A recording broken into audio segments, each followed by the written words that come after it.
नमस्कार दोस्तों, कैसे हैं आप लोग। आज की वीडियो थोड़ी लेट हो गई। 7 अक्टूबर 2023 के एडिटोरियल और करंट अफेयर्स हम लोग डिस्कस करेंगे। सैटरडे है आज दोस्तों, वीडियोस ज्यादा है नहीं। दो इंपॉर्टेंट एडिटोरियल के आर्टिकल्स जो आपके साथ देखूंगा और लगभग 5 से 6 इंपॉर्टेंट करंट अफेयर्स की न्यूज है। साइंस एंड टेक का सेक्शन आज है नहीं तो वो डिस्कस करूंगा नहीं। उसके साथ साथ दो थीम्स के टॉपिक, एक है judicial activism versus judicial overreach, इन दोनों में क्या फर्क है, रीसेंट इंस्टेंसेस क्या क्या रहे हैं, इनसे रिलेटेड क्वेश्चंस क्या क्या बन सकते हैं, उनके आंसर्स आप कैसे लिख सकते हैं। इसकी वीडियो ऑलरेडी मेंटरशिप कोर्स में अपलोड हो चुकी है, आप इसको देख सकते हैं। उसके साथ साथ एक और टॉपिक, एक और theme, primitive vulnerable tribal groups, इनके बारे में सारी इंफॉर्मेशन यहां पे दी गई है। और इंडिया और सऊदी अरेबिया के डिप्लोमेटिक रिलेशंस। तो आप कह सकते हो कि तीन इंपॉर्टेंट थीम्स और करंट अफेयर्स के टॉपिक को ओवरऑल कल की डेट में रिकॉर्ड किया गया था, आज की डेट में मेंटरशिप कोर्स में अपलोड हो चुके हैं। तो अगर आपने मेंटरशिप कोर्स नहीं ज्वाइन किया है तो आप ज्वाइन कर सकते हो और इन वीडियोस को अवेल कर सकते हैं। www.harshitdwedi.com पे मेंटरशिप कोर्स अवेलेबल है। और हर्षित द्विवेदी एजुकेशन करके जो मेरी एप्लीकेशन है, जो कि एंड्रॉयड और आईओएस दोनों पे अवेलेबल है, वहां पे भी आप इन मेंटरशिप कोर्सेज को रेफर कर सकते हो। और ऑलरेडी हंड्रेड्स की तादाद में वीडियो अपलोड हो चुकी है। वर्ड हिस्ट्री का अलग फोल्डर है, ethics through examples and formulas का अलग फोल्डर है। ठीक है, वर्ड हिस्ट्री की कुछ और वीडियोस जल्दी अपलोड होंगी। और ethics through examples and formulas complete हो चुकी हैं। और ये दोनों ही कोर्सेज, एथिक्स और वर्ड हिस्ट्री वाले, अवेलेबल हैं आपको मेंटरशिप कोर्स के अंदर। अलग से भी चाहे तो आप ले सकते हो। तो भैया, जीएसटी रेवेन्यूज को लेके एक आर्टिकल है। सितंबर के जीएसटी के फिगर्स निकल के आ चुके हैं। आधा फाइनेंशियल ईयर निकल चुका है। इंडिया का जो गुड्स एंड सर्विसेज टैक्स का कलेक्शन है आधे फाइनेंशियल ईयर में, मतलब अप्रैल, मई, जून, जुलाई, अगस्त, सितंबर, ठीक है, तो ये 6 महीनों में 9.92 लाख करोड़ का आप कह लो जीएसटी आया है, जो कि अप्रैल से सितंबर 2022 से 11.1% ज्यादा है। तो अप्रैल से सितंबर 2022 के रिस्पेक्ट में अप्रैल सितंबर 2023 का जीएसटी कलेक्शन लगभग 11.1% ज्यादा है। जो एवरेज मंथली रेवेन्यूज बैठे हैं 2023-24 फाइनेंशियल ईयर में अब तक के 6 महीने के, वो है 1,65,418 करोड़। और पिछले 6 बारों में से 4 बार जो जीएसटी किटी है वो 1.6 लाख करोड़ को क्रॉस कर चुकी है। सितंबर के GST collections are approximately 1.63 lakh crore. ठीक है ना भाई, वो एवरेज से थोड़े से कम कह लो आप, लेकिन अगस्त के इनफ्लो से 2.3% ज्यादा है। ओके भाई, तो ये ओवरऑल यहाँ पे पूरा का पूरा सीन निकल के आ रहा है। अब फेस्टिवल सीजन आने वाला है, तो चूंकि दशहरा और दिवाली का सीजन आ रहा है और दशहरा दिवाली में लोग शॉपिंग वगैरह करते हैं, वैसे भी खर्चा ज्यादा करते हैं, तो आप कह सकते हो कि on an average 1.6 lakh crore के जीएसटी कलेक्शंस प्रति महीने तो आगे आने वाले महीनों में भी हो ही जाएंगे। ठीक है ना। तो ये जो पूरा का पूरा तीसरा क्वार्टर है आपका, अक्टूबर नवंबर दिसंबर का, पहला क्वार्टर अप्रैल मई जून, दूसरा क्वार्टर जुलाई अगस्त सितंबर, तीसरा क्वार्टर अक्टूबर नवंबर दिसंबर, और चौथा क्वार्टर जनवरी फरवरी मार्च। तो ओवरऑल ये जो अक्टूबर नवंबर दिसंबर वाला तीसरा क्वार्टर है, इसमें भी 1.6 लाख करोड़ का जो एवरेज जीएसटी कलेक्शन है वो आ ही जाएगा। जनवरी फरवरी मार्च में थोड़ा कम हो सकता है। तो कुछ मॉडरेशन जीएसटी का जनवरी से फरवरी मार्च 2024 के क्वार्टर में देखने को मिलेगा, ऐसा आरबीआई यहां पे एक्सपेक्ट कर रही है। क्योंकि जो रियल जीडीपी ग्रोथ है वो फर्स्ट क्वार्टर में लगभग 7.8% थी, लेकिन फोर्थ क्वार्टर तक आते आते 5.7% हो सकती है। ठीक है। अब देखिए यहां पे ओवरऑल कुछ इलाके हैं, जीएसटी काउंसिल की मीटिंग शुरू हो चुकी है। जिन इलाकों के ऊपर यहां पे ध्यान देना जरूरी है उसके बारे में यहां पे बात की जा रही है। सबसे खास बात दोस्तों यहां पे यह है कि जीएसटी इनफ्लोज में थोड़ा धीमी गति देखने को मिल रही है। 10.2% का जो जीएसटी इनफ्लो सितंबर में है उसको धीमा बताया जा रहा है। जुलाई 2021 से लेके अब तक का ये सबसे धीमा नंबर है। ठीक है ना। सेकेंड क्वार्टर जो था आपका 2023 का 24 फाइनेंशियल ईयर का, वो overall 2022-23 financial year second quarter से 11.5% जाता है। ठीक है ना। ओके, लेकिन ऑब्वियस सी बात है, जो एक मिनट, जुलाई से सितंबर का जो आप कह लो जीएसटी कलेक्शन है 2023-24 फाइनेंशियल ईयर का, वो जुलाई से सितंबर 2022-23 से 10.6% ज्यादा है। जो अप्रैल मई जून 2023 का आप कह लो पहला क्वार्टर था, उसका जो जीएसटी ग्रोथ रेट था वो अप्रैल मई जून 2022-23 फाइनेंशियल ईयर से 11.5% ज्यादा था। तो कंफ्यूज मत होइएगा। ठीक है ना। फिर आगे देखा जाए तो भैया, डोमेस्टिक ट्रांजैक्शंस और सर्विस इंपोर्ट, नॉर्मल का जब हम लोग जीएसटी ट्रांजैक्शंस देखते हैं तो एक तो सर्विस, ठीक है ना, एक गुड्स इंपोर्ट, ठीक है ना भाई, और एक चीज होती है आपकी टोटल इंपोर्ट्स। मतलब क्या होता है कि देखिए, जब देश के अंदर चीज आई, इंपोर्ट हुई, उसके ऊपर जीएसटी लिया जाता है। जब चीज मार्केट में बिकी तो उसके ऊपर जीएसटी लिया जाता है। तो डोमेस्टिक ट्रांजैक्शंस वाले जीएसटी क्वांटम को आप अलग लेते हो और इंपोर्ट के थ्रू जो जीएसटी कलेक्ट लेता है आप उसको अलग लेते हो। तो डोमेस्टिक ट्रांजैक्शंस और सर्विस इंपोर्ट से जो जीएसटी कलेक्शन हुआ है वो पिछले 2 महीनों में 14% धीमा हुआ है। जून में ये फिगर 18% था, मतलब ओवरऑल 18% की ग्रोथ थी जून में इस डोमेस्टिक ट्रांजैक्शंस और सर्विस इंपोर्ट वाले जीएसटी से। जून में 18% की ग्रोथ रेट थी पिछले 2 महीने में, और वो सितंबर में ग्रोथ रेट पिछले 2 महीने के रिस्पेक्ट में 14% हो चुकी है। मतलब ग्रोथ रेट की इंक्रीमेंट में हमें घटावट देखने को मिली, 18% ग्रोथ रेट से 14% ग्रोथ रेट पे आया। प्लस सितंबर में जो जीएसटी आया है वो अगस्त महीने का, ठीक है। अब मैं आपको एक बता दूं, जब जीएसटी रिजीम 2017-18 में शुरू हुआ था ना, तो शुरुआत में जिन लोगों ने जीएसटी नहीं भरा था उनको अपने जीएसटी कॉम्प्लायंस पूरा करने की जो डेडलाइन दी गई थी वो 30 सितंबर दी गई थी। और प्लस ई इनवॉइसिंग भी लागू की थी यहां पे सरकार ने कि 5 करोड़ से ज्यादा के जो फर्म्स हैं, ठीक है ना, उनको ओवरऑल ई इनवॉइसिंग करनी। तो ई इनवॉइसिंग के चलते थोड़ा एक्स्ट्रा कॉम्प्लायंस था, तो अगर एक्स्ट्रा कॉम्प्लायंस है तो ऑब्वियसली बात है जीएसटी थोड़ा ज्यादा आना चाहिए। तो इन सब कंप्लायंसेस को जोड़ के जो 2017-18 से अब तक जीएसटी नहीं भरे थे, ई इनवॉइसिंग का कंप्लायंस, ये सब जोड़ के 1.6 लाख करोड़ के लगभग आप कह लो सितंबर में जीएसटी आया है। तो यहां पे देखना जरूरी है कि ई इनवॉइसिंग के कंप्लायंसेस के चलते कितना जीएसटी बढ़ा है, फिर 2017-18 के जो कंप्लायंस पूरा करना था उसके चलते कितना जीएसटी बढ़ा है, और एक्चुअली में इंपोर्ट की वजह से और डोमेस्टिक ट्रांजैक्शंस की वजह से कितना जीएसटी बढ़ा है। ओवरऑल अगस्त में 9.34 करोड़ ई वे बिल्स जनरेट हुए थे। तो record number of E way bills हैं। तो रिकॉर्ड नंबर ऑफ रेवेन्यू भी आना चाहिए था, but record number of revenue नहीं आया है। तो इसका क्या मतलब? इसका मतलब यह है कि नंबर ऑफ ट्रांजैक्शन ज्यादा हुई हैं लेकिन ट्रांजैक्शन के साइज कम हो गए, इसलिए जीएसटी रेवेन्यू यहां पे कम होता नजर आ रहा है। ठीक है भाई। फिर सबसे खास बात दोस्तों यहां पे यह है कि जो गुड्स का इंपोर्ट है उससे जीएसटी यहां पे कम हुआ है। तो नॉर्मल अगर आपके दिमाग में आएगा कि अगर इंपोर्ट ऑफ गुड्स से जीएसटी कलेक्शन कम हुआ है मतलब इंपोर्ट ऑफ गुड भी कम हुआ होगा, लेकिन ऐसा नहीं है दोस्तों। अगस्त के महीने में पिछले 9 महीने का सबसे ज्यादा इंपोर्ट हुआ है गुड्स का, $58.6 बिलियन का। जुलाई के इंपोर्ट बिल से 10.75% ज्यादा। तो अब इंपोर्ट बढ़ रहा है तो आने वाला जीएसटी भी बढ़ना चाहिए, बट जीएसटी घट रहा है। तो इसका मतलब अथॉरिटीज को देखने की जरूरत है कि कहीं अंडर इन्वॉइसिंग तो नहीं हो रही, कहीं ओवरऑल जीएसटी को कम जमा करने के लिए अंडर इन्वॉइसिंग तो नहीं कर रहे इंपोर्टर्स। तो यहाँ पे जीएसटी अथॉरिटीज को और बाकी आप कह लो फाइनेंशियल अथॉरिटीज को डग इन करके देखना पड़ेगा कि कोई घपलेबाजी तो नहीं हो रही जीएसटी कलेक्शन में। तो ये सारी बातें ओवरऑल यहाँ पे बोली जा रही है। ठीक है, फिर अगले पे आ जाते हैं भाई, आपका aligning higher education with the United Nation sustainable development goal. United Nation sustainable development goal 17 goals हैं जिनके 169 टारगेट्स हैं, और 193 यूएन मेंबर स्टेट्स ने एग्री किया है इन टारगेट्स के साथ कि भाई इन टारगेट्स को 2030 तक पूरा किया जाएगा। Sustainable development goal they are a matter of urgency, ठीक है ना भाई।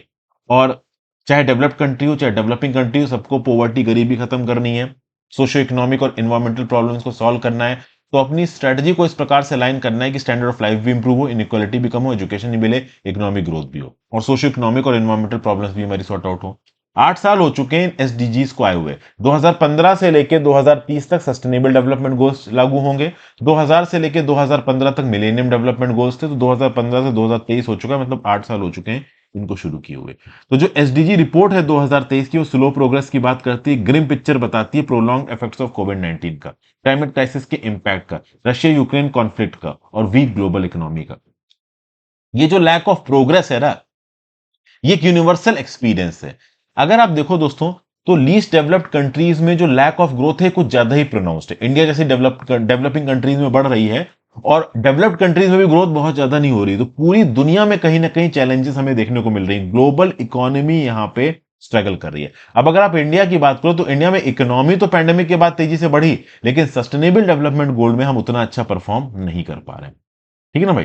तो सस्टेनेबल डेवलपमेंट गोल के लिए हम क्या कर सकते हैं? तो एक एजुकेशन की रिस्पेक्ट में यहां पे बात की जा रही है, हायर एजुकेशन की रिस्पेक्ट। सस्टेनेबल डेवलपमेंट 4 है क्वालिटी एजुकेशन। ये प्री रिक्विसाइट है बाकी गोल्स को पूरा करने के लिए, क्योंकि जब तक बच्चा एजुकेटेड नहीं होगा तब तक वो अपने देश के लिए उतना अच्छा काम नहीं कर सकता। अब इंडिया में हिस्ट्री है इक्विटेबल और इंक्लूसिव एजुकेशन की थोड़ी कमी है। उस कमी को दूर करने के लिए नेशनल एजुकेशन पॉलिसी 2020 की लाई गई। इसको तैयारी कुछ इस प्रकार से किया गया था कि ये सारे एसडीजीज के साथ मेल खाए।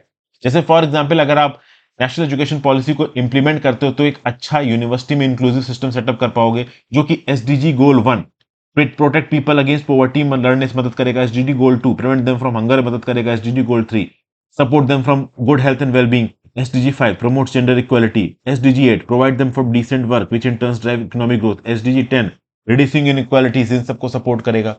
यूनिवर्सिटीज को स्ट्रेंथन करना चाहिए रिसर्च टीचिंग नेक्सस को यूनिवर्सिटी एजुकेशन में। इससे जो स्टूडेंट्स है वो डायरेक्ट बेनिफिक्टर्स बनेंगे नॉलेज के, जो कि रिसर्च से बनी है। मल्टी डिसिप्लिनरी और इंटर डिसिप्लिनरी जो सिस्टम्स ऑफ एजुकेशन है वो मल्टी टैलेंटेड लोगों को निकालते हैं जो कि रिसर्च कर सकते हैं, इनोवेटिव सॉल्यूशंस ढूंढ सकते हैं। किसके? अफोर्डेबल क्लीन एनर्जी की, जो सस्टेनेबल डेवलपमेंट गोल 7 को प्रमोट करता है। सस्टेनेबल सिटीज कम्युनिटीज की, जो एसडीजी 11 को प्रमोट करता है। क्लाइमेट चेंज और ग्लोबल वार्मिंग एसडीजी 13 को प्रमोट करता है। समझ के बात को? तो सस्टेनेबल डेवलपमेंट तभी पॉसिबल है जब हम ओवरऑल रेडिकली चेंज करें उस तरीके को जिस प्रकार से हम लोग जीते हैं और कंज्यूम करते हैं। तो एसडीजी 12 से रिलेटेड है। इनोवेटिव सॉल्यूशन स्टार्टअप्स लेके आने हैं, एसडीजी 9, ठीक है ना। Private companies, overall sustainable development, innovation led development, इन सब चीजों पे ध्यान देना होगा। फिर वैल्यू बेस्ड एजुकेशन को भी यहाँ पे इंट्रोड्यूस किया गया ताकि सिटीजन्स की मदद की जा सके, ताकि वो रिस्पॉन्सिबल रहें towards self, society and planet, और अपने नेशन को life on land sustainable development गोल 15 को पूरा करने में मदद करें। एनईपी 2020 डिमांड करता है कि इंडिया का जो हायर एजुकेशन सिस्टम है ये कमिटेड रहे towards mapping day to day operations with SDG, ranking universities according to the achievements of SDG. ये एक वेलकम मूव है। It is adequate to meet the SDG timeline. तो basically जो progress हमें accelerate करनी है टुवर्ड्स अचीविंग द 2030 एजेंडा, यहाँ पे जो स्टेक होल्डर्स हैं हायर एजुकेशन के, उनको एजुकेट करना है, ओरिएंट करना है, ताकि कोई भी एसडीजी पीछे ना दौड़ जाए, छूट जाए। 56,205 जो हायर एजुकेशन इंस्टीट्यूशन और यूनिवर्सिटीज हैं उनको मिलकर साथ में काम करना होगा। यूनिवर्सिटीज को रीइन्विगोरेट करना है ताकि एजुकेशन, इनोवेशन, कल्चर और सिविक लाइफ को लोकल कम्युनिटीज में प्रमोट किया जा सके। Community health, energy saving measures, efficient resource allocation, waste reduction, development of local skills, इन सब पे ध्यान देना है। ये बहुत जरूरी हो गया कि अब हमारी हायर यूनिवर्सिटीज अडॉप्ट करें सस्टेनेबल को एज ए मंत्रा और एसडीजीज को इंस्टीट्यूशनल स्ट्रेटजीज में इंक्लूड करें, ताकि डेली एडमिनिस्ट्रेशन में, टीचिंग में, रिसर्च में हम सोशियो इकोनॉमिक डेवलपमेंट को एसडीजी के हिसाब से अलाइन करें। बाकी मेंटरशिप प्रोग्राम के बारे में पहले आपको बता चुका हूं, रेगुलर वीडियोस अपलोड हो रही है, आप चाहे तो कर सकते हैं सब्सक्राइब। फिर आगे आते हैं। Supreme Court refuses to stay release of Bihar caste survey data. देखिए, कुछ पेटिशनर्स बिहार के अंदर ये जो कास्ट सर्वे का डाटा रिलीज किया गया उसको पूरा दम करवा रहे हैं रुकवाने की, लेकिन सुप्रीम कोर्ट ने यहां पे रिफ्यूज कर दिया है कि बिहार गवर्नमेंट जो डाटा यहां पे पब्लिश कर रही है कास्ट सर्वे का, उसको हम ओवरऑल पब्लिश होने से नहीं रोक सकते। एक बेंच थी सुप्रीम कोर्ट की जिसको लीड कर रहे थे जस्टिस संजीव खन्ना, उन्होंने बोला कि वे राज्य की सरकार डाटा यहां पे रिलीज कर चुकी है और आप एक राज्य की सरकार को पॉलिसी या डिसीजन लेने से नहीं रोक सकते।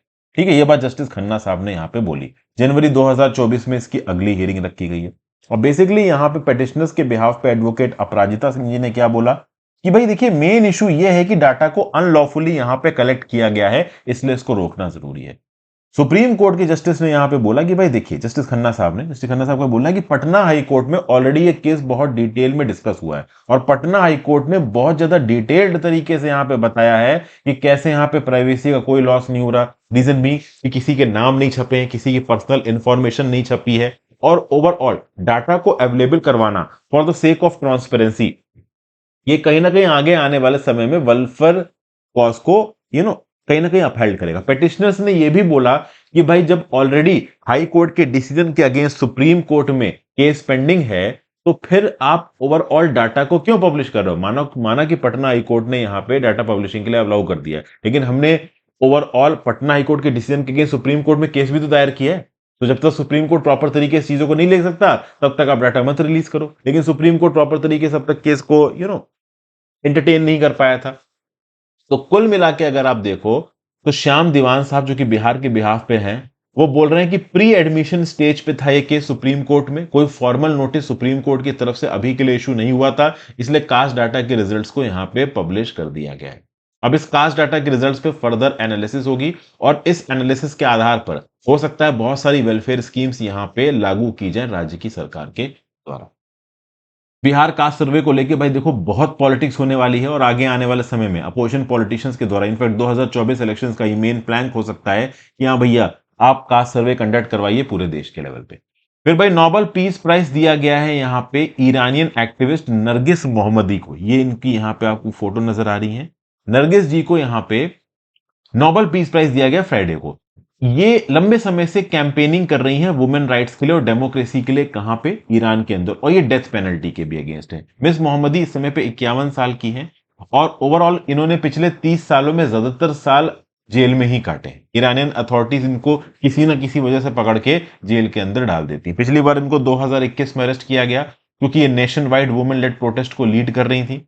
अच्छा, 2021 में जब इनको अरेस्ट किया गया था ना, तो अरेस्ट करने की वजह कुछ और थी, क्योंकि इन्होंने एक मेमोरियल अटेंड किया था, क्योंकि एक पर्सन प्रोटेस्ट में मर गया था। वो गैसोलीन प्राइसेस के अगेंस्ट प्रोटेस्ट कर रहा था, तो उस चक्कर में वो मर गया था, तो उसके लिए यहाँ पे ये प्रोटेस्ट के लिए निकली थी। 2021 में इनको अरेस्ट कर लिया गया। जब महसा अमीनी को लेके ईरान के अंदर प्रोटेस्ट हुए, तो उस समय पे ये जेल में ही थी। ठीक है ना भाई, तो ये चीज है। तो बेसिकली इनको एक इंपॉर्टेंट रिकॉग्निशन दिया गया है इनके काम के लिए। तो बैरिट रीस वेंडरसन, जो कि चेयर थी नॉर्वेजियन नोबेल कमेटी की, इन्होंने ये बोला कि भाई हम नरगिस मोहम्मदी को ये इनाम दे रहे हैं, और at the same point of time हम ईरान की सरकार से ये रिक्वेस्ट भी करते हैं कि आप ओवरऑल नरगिस मोहम्मदी को छोड़ दीजिए, ताकि वो आके इस अवार्ड को कलेक्ट कर पाए 10 दिसंबर को। न्यूयॉर्क टाइम्स को एक स्टेटमेंट देते हुए मिस मोहम्मदी ये बोलती हैं कि भाई मैं बहुत थैंकफुल हूं ग्लोबल सपोर्ट के लिए, रिकॉग्निशन के लिए। मैंने ह्यूमन राइट्स के लिए जो काम किया है, जो एडवोकेसी की है, ये मुझे और रिस्पॉन्सिबल, पैशनेट और होपफुल बनाता है। और ये रिकॉग्निशन ईरानियंस को और राह देगा, पैशन देगा कि वो अपने राइट्स के लिए लड़ें, प्रोटेस्ट वगैरह करें। तो मतलब नरगिस मोहम्मदी ने इसी बात जेल के अंदर से बोल दी कि ईरान की सरकार जो थोड़ा बहुत सोच भी रही होगी उनको छोड़ना, वो भी ना छोड़ेगी। नरगिस मोहम्मदी जी इंजीनियर हैं ट्रेनिंग से। 13 बार इनको जेल में डाला जा चुका है, 5 बार इनको कन्विक्ट किया जा चुका है, 31 साल तक की इनको जेल की सजा अब तक सुनाई जा चुकी है। ओवरऑल 19वीं वुमेन है जिनको नोबेल पीस प्राइज दिया हुआ है, और सेकंड ईरानियन वुमेन है। इससे पहले ह्यूमन राइट एक्टिविस्ट शिरीन इबादी को 2003 में नोबेल पीस प्राइज मिला था। अगला भैया, new Maldives president own be anti India और प्रो इंडिया और प्रो चाइना। देखिए नशीद साहब, ठीक है ना, मोहम्मद नशीद, ये पहले प्रेसिडेंट रह चुके हैं आपके मालदीव्स के अंदर, और उस समय पे काफी अच्छे रिश्ते थे किसके, इंडिया मालदीव्स के। अब प्रेसिडेंट मोहम्मद नशीद ये मालदीव्स के स्पीकर हैं, फॉर्मर प्रेसिडेंट भी रह चुके हैं। ओवरऑल इन्होंने रिसेंटली जो मोहम्मद म्यूजूजो सेलेक्ट किए हैं, इनकी जो आप कह लो सेरेमनी है इनको फॉर्मल पावर हैंडओवर करने के लिए, उसमें इनवाइट किया है किसको, प्रधानमंत्री मोदी जी को। तो भाई प्रधानमंत्री मोदी जी आए नए मालदीव प्रेसिडेंट इलेक्ट की स्वीरिंग इन सेरेमनी में। अब यहां पे एक प्रॉब्लम है, प्रॉपर तरीके से मोदी जी को बुलाया जाए तो बात है। इब्राहिम सोली जो जा रहे हैं वो प्रॉपर तरीके से प्रो इंडिया थे, और जो कैंडिडेट आ रहा है मोहम्मद म्यूजिजो, इसकी जो पार्टी है उसको बहुत हद तक प्रो चाइना और एंटी इंडिया बोला था। तो ये जो नशीद साहब हैं, जो कि आने वाले प्रेसिडेंट की पार्टी के कोलिशन मिल गए हैं, उनका ये बोलना है कि भाई मालदीव की सरकार ना ही एंटी इंडिया है और ना ही प्रो चाइना है। तो ऐसा मत सोचिए हम चाहते हैं मोदी जी आए मालदीव के अंदर, बट एक्चुअली में मालदीव के बायलेटरल रिश्ते क्या रहेंगे इंडिया के साथ, ये तो भाई समय ही बताएगा। फिर एक छोटी सी न्यूज और है, मनरेगा के अंदर फंड्स खत्म हो चुके हैं। इस फाइनेंशियल ईयर के लिए मनरेगा स्कीम को 60,000 करोड़ रुपए एलोकेट किए गए थे। अभी के लिए ये स्कीम 6,146.93 करोड़ के डेफिसिट में चली गई है। ठीक है भाई, ओवरऑल जो 73 करोड़ का बजट एलोकेट किया गया, उसके अगेंस्ट जो सैंक्शन मनी था वो 60,000 करोड़ था, और 60,000 करोड़ से 6,000 करोड़ और एक्स्ट्रा ऑलमोस्ट खत्म हो चुके हैं, 6,146.93 करोड़। तो बेसिकली बहुत ज्यादा हालत खराब है। पिछले फाइनेंशियल ईयर 2022-23 में जो रिवाइज एस्टिमेट थे मनरेगा के वो 89,000 करोड़ थे। तो जो मिनिस्ट्री ऑफ रूरल और डेवलपमेंट है, मिनिस्ट्री ऑफ रूरल डेवलपमेंट से मिनिस्ट्री ऑफ फाइनेंस से बोला कि भैया हमको थोड़े और पैसे दीजिए, मनरेगा एक डिमांड ड्रिवन स्कीम है, इतने से पैसा नहीं चल पाएगा। तो अभी के लिए पैसा खत्म हो गया, लेट्स सी अब अगला पैसे का क्वांटम कब आता है। और अगली न्यूज है, social media platforms told to remove child sexual abuse content. YouTube, Telegram और एक्स, जिसको पहले आप ट्विटर बोलते थे, इनको ये बोला गया कि तुरंत फिल्टर करिए अपने प्लेटफॉर्म से चाइल्ड सेक्सुअल अब्यूज मटेरियल। देखिए कोई भी प्लेटफॉर्म यहां पे नहीं चाहता कि CSAM उसके प्लेटफॉर्म पे हो। चाइल्ड सेक्सुअल अब्यूज अपने आप में एक बहुत सेंसिटिव टॉपिक है। अब यूट्यूब ने तो यहां पे तुरंत बोला कि वो चाइल्ड सेक्सुअल एक्सप्लॉयटेशन, ये चाइल्ड सेक्सुअल अब्यूज मटेरियल के अगेंस्ट प्रॉपर एक्शन ले रहे हैं। इनकी जीरो टॉलरेंस पॉलिसी है, किसी भी प्रकार का जो कंटेंट जो माइनर को एंडेंजर करता है उसको नहीं प्रोलिफरेट करने देंगे। इनका बोलना है कि इन्होंने हेविली इन्वेस्ट किया टेक्नोलॉजी में, टीम में, ताकि वो ऑनलाइन सेक्सुअल अब्यूज को रोक पाए। Q2 2023 में इन्होंने 94,000 चैनल्स हटाए हैं और 2.5 मिलियन 25 लाख वीडियोस हटाई जो चाइल्ड सेफ्टी पॉलिसी वायलेशंस को ब्रेक करती है। तो बेसिकली यूट्यूब कह रहा है कि वो हाईएस्ट लेवल पे आर्टिफिशियल इंटेलिजेंस के सॉफ्टवेयर को डिप्लॉय करके चाइल्ड सेक्सुअल अब्यूज को रोक रहे हैं। एक्स, ट्विटर की तरफ से अभी कोई ऑफिशियल स्टेटमेंट आया नहीं है। टेलीग्राम की तरफ से स्टेटमेंट नहीं आया। सबको डाउट ये है कि टेलीग्राम जो कि एक मैसेजिंग ऐप है और काफी इनक्रिप्टेड ऐप है, सारे फर्जी काम टेलीग्राम मैसेज और कॉलिंग के थ्रू हो रहे हैं, क्या टेलीग्राम के पास वो एडवांस कैपेबिलिटीज है जिससे चाइल्ड सेक्सुअल अब्यूज के मैटर को प्रोलिफरेट करने से रोका जा सकता है, इसके ऊपर एक बड़ा सवाल है। तो सरकार यहाँ पे बिल्कुल तीखी नजरों से आ रही है इन प्लेटफॉर्म्स की तरफ और बोल रही है कि तुरंत चाइल्ड सेक्सुअल अब्यूज मटेरियल को अपने प्लेटफॉर्म से हटाओ, नहीं तो थर्ड पार्टी होने का जो तुमको बेनिफिट है वो हटा देंगे, तुम्हारे खिलाफ लीगल एक्शन हो।